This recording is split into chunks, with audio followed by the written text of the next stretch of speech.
A conversar con el abogado Rogelio Valencia, constitucionalista. Le damos la bienvenida a Gustavo Espinosa y Jimmy Jairala. ¿Nos está escuchando, abogado? ¿Sí nos escucha? Fuerte y claro, muy buenos días, estimado Perfecto. Jimmy y estimado Gustavo. Gracias, buenos días. Abogado, hay algunas voces que se han levantado en torno a la Asamblea y algunos criterios, por supuesto, no todos coinciden, ¿no? El más reciente, y le pediría pues que nos diga si es posible o no, ¿es factible llegar a una Asamblea Constituyente pasándose por encima, suena un poco rudo, pero así es, sin tomar en cuenta la opinión del tribunal, de la Corte Constitucional? ¿Es posible o usted cree que es inevitable la opinión de la Corte Constitucional?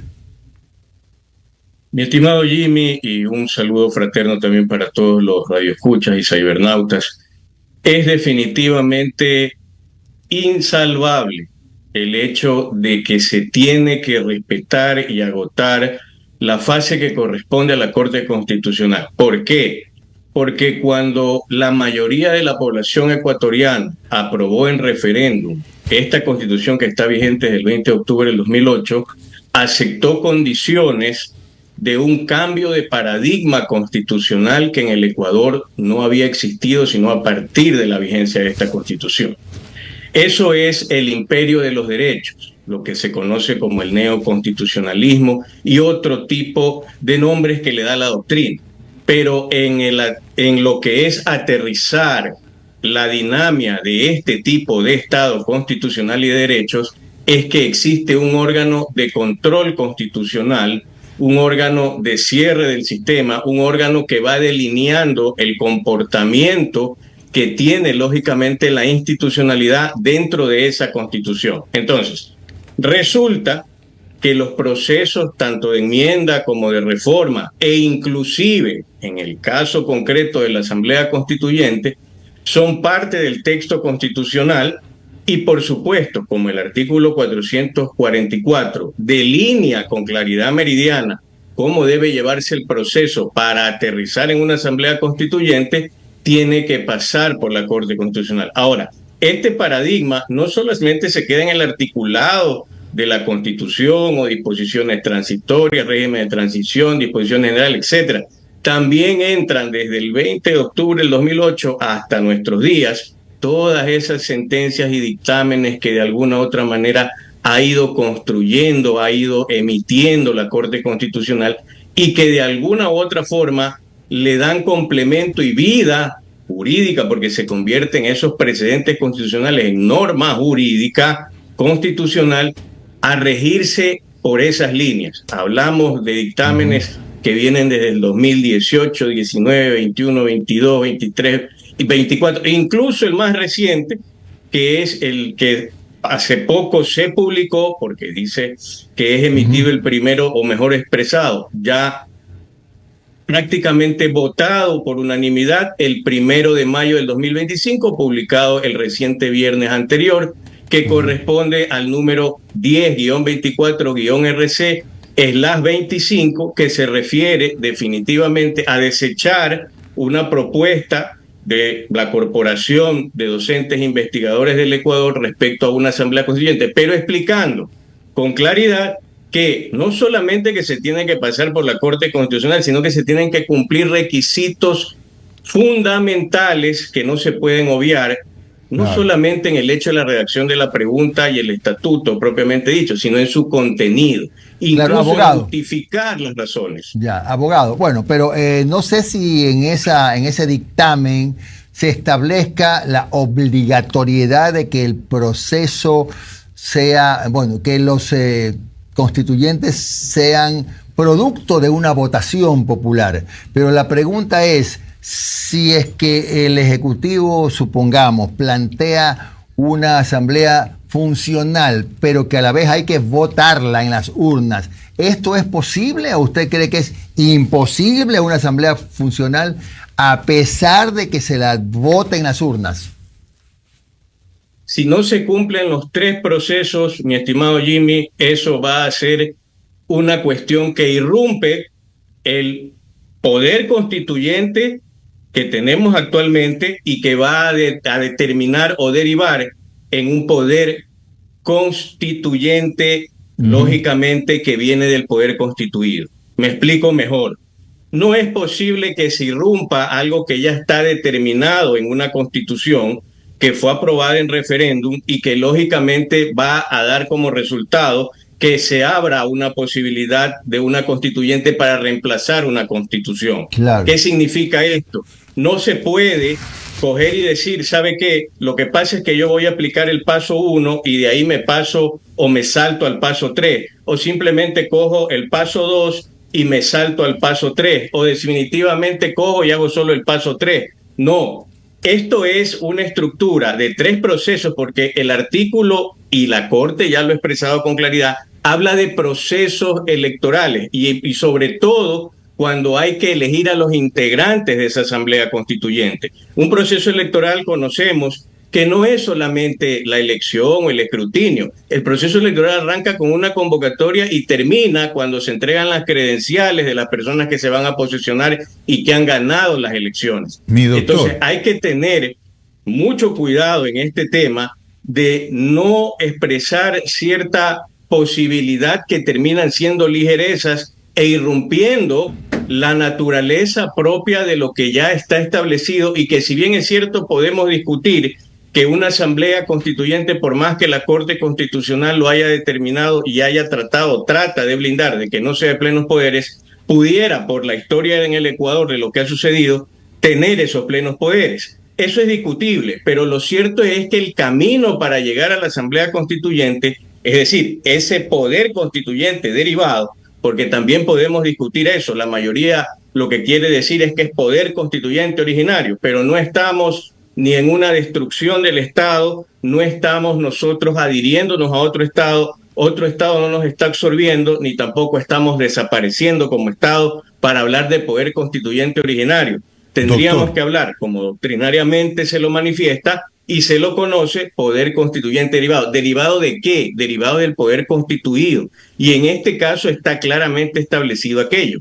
Doctor, entonces no se pierde la esperanza, a pesar de que hay un pronunciamiento de la Corte Constitucional que la próxima Asamblea Constituyente no puede tener plenos poderes, como ocurrió en el año 2007, que se hizo a un lado al Poder Legislativo, al entonces Congreso Nacional y sus diputados, y asumió todos los poderes, con excepción del Ejecutivo, la Asamblea de Montecristi.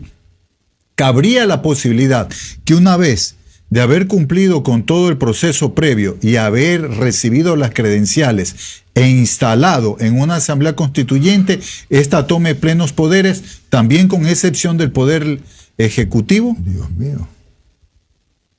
Sí, aquí la historia nos lleva a conocer que eso ha sucedido más de una ocasión. Y esa es la preocupación latente que tiene no solamente el gobierno, sino toda la sociedad ecuatoriana. Y efectivamente es una situación recurrente en la historia de las constituyentes de este país, que el utilizar o malutilizar la declaratoria de plenos poderes sirva para intentar tener injerencia. Ahora, como la naturaleza actual nos lleva a haber regulado en la misma Constitución el candado de su reforma a través no solamente de la enmienda, la reforma parcial, sino de la Asamblea Constituyente, la misma Corte Constitucional le ha ido dando forma y buscando delinear esa cancha para evitar que se cometan esos excesos.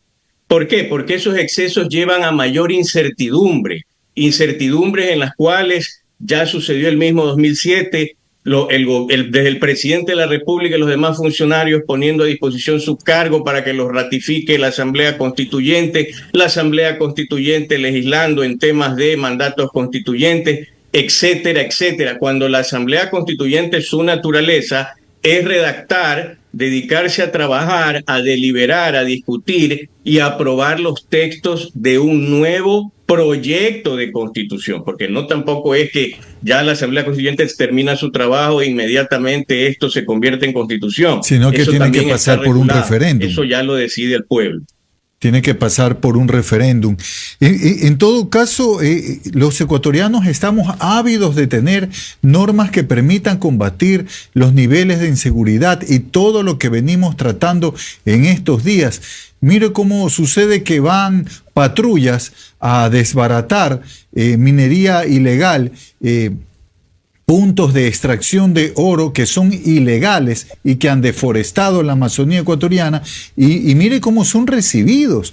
Entonces, los ecuatorianos quisiéramos algo un poco más rápido, o por lo menos un poco más de la mitad queremos algo un poco más rápido.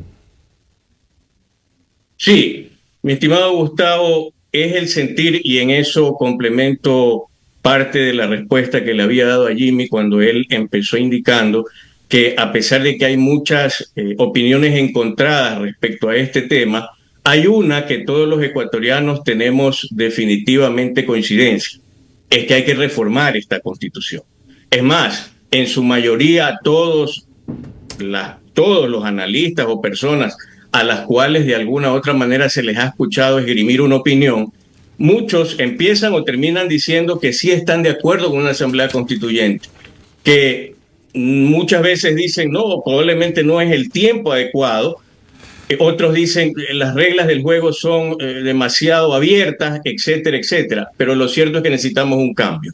Adicionalmente, es importante tener en claro que la primera seguridad jurídica que tiene un Estado, o la primera seguridad o la más fundamental, es tener una constitución que realmente tenga una estructura que supere excesos que se pueden dar en lo que se denomina el estado de bienestar, o tergiversaciones de los derechos humanos que se pueden dar, lógicamente, cuando usted tiene una estructura que se pega o se desarrolla mucho en el garantismo.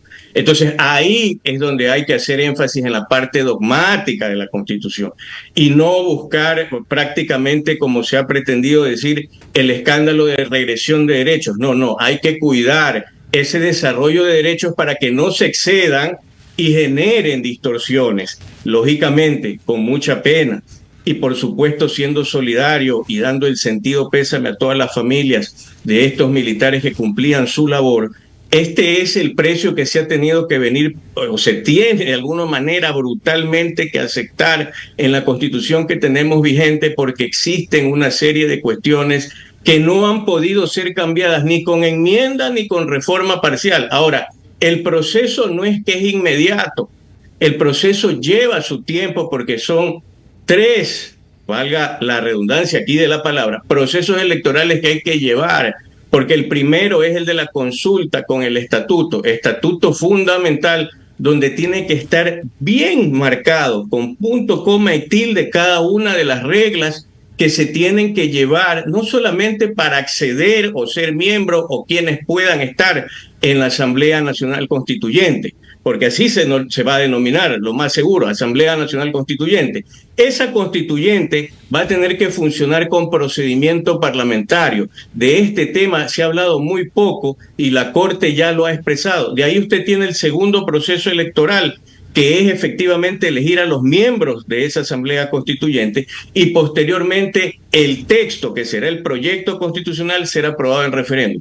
Pero la Corte es clara, no se puede hablar de juntas notables, no se puede hablar de especialistas, no se puede hablar de texto ya listo para solamente pasar una ojeada y luego que lo apruebe el Estado ecuatoriano, la ciudadanía, lo refrende directamente a nivel de voto universal. No, tiene que haber, ¿qué cosa? La deliberación, tiene que desarrollarse el debido procedimiento parlamentario. ¿Para qué? Para que efectivamente y democráticamente se dilucide lo que pueda ser insumos, un texto propuesto de base para trabajar, para no hablar de cosas de cero y empezarse a inventar temas de que vamos a tocar el himno, vamos a tocar el escudo, etcétera, etcétera. No, hay cosas urgentes que trabajar. Y por cierto, no es que todo es borrón y cuenta nueva. ¿Por qué razón? Porque ya se ve, pues, en la Constitución del 2008, cosas que se tomaron del 98. Y para muestra un botón, la oralidad en los juicios viene de la Constitución del 98. El tema del reconocimiento de los pueblos indígenas y pueblos afrodescendientes viene de la Constitución del 98. El tema que tiene que ver con lo que ahora se llama acción de protección, antes se llamaba amparo constitucional, eso viene del 98. Bien, abogado, muchas gracias, se nos agotó el tiempo. Gracias por sus valiosos aportes. Abogado Rogelio Valencia, hemos hablado de cómo se debe llevar adelante un proceso de asamblea constituyente. Muchas gracias, abogado, muy amable. Muchas gracias a usted, Jimmy y Gustavo. Gracias. Muy buen día.